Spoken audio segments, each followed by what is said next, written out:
রহমানির রাহিম। Welcome to my channel. প্রতিদিনের রুটির আটা সিদ্ধ করা বানানোর ঝামেলা এড়ানোর জন্য একদিন যদি বেশি করে আমরা রুটি বানিয়ে সেটা সুন্দরভাবে ফ্রোজেন করে রাখি, তাহলে কিন্তু 2 দিন আমরা সেটা সুন্দরভাবে খেতে পারবো। আজ দেখাচ্ছি কিভাবে রুটি সুন্দরভাবে ফ্রোজেন করা যায়। এখানে দেখেন একটা বাটিতে আমি আটাগুলো গোল গোল করে রেখেছি, খামিরগুলো।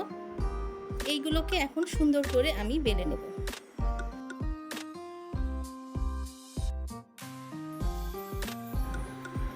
একটি করে রুটি আমি বেলে নিয়ে দেখেন সেঁকবো। এখন এপিট ওপিট করে হালকাভাবে সেঁকে আমাকে সেটা তুলে নিতে হবে। আলতোভাবে আমি একবার এপিট ওপিট করে সেঁকবো। অতিরিক্ত সেঁকা যাবে না, তাহলে কিন্তু পরবর্তীতে এটা শক্ত হয়ে যাবে। আমি জাস্ট এপিট ওপিট করে হালকা সেঁকে এটাকে সুন্দরভাবে রাখবো।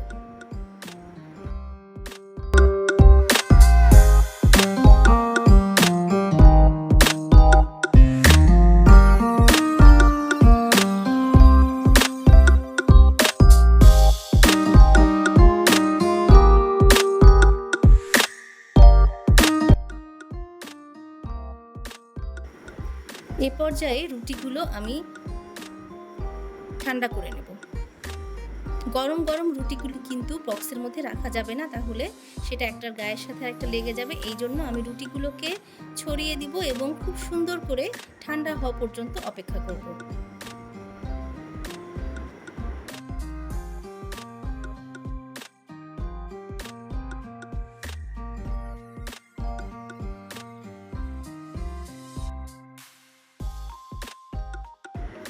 এটা হচ্ছে এই বাটিটা আমি কিনেছি রুটি ফ্রিজে রাখার জন্য। আপনারা বাজারে এটা সার্চ করলে পাবেন, রুটি রাখার জন্য বাটি পাওয়া যায়।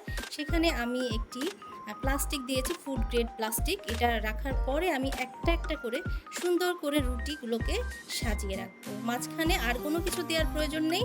রুটি একটা একটা করে সুন্দর করে আমি সাজিয়ে নেব। দেখতে পাচ্ছেন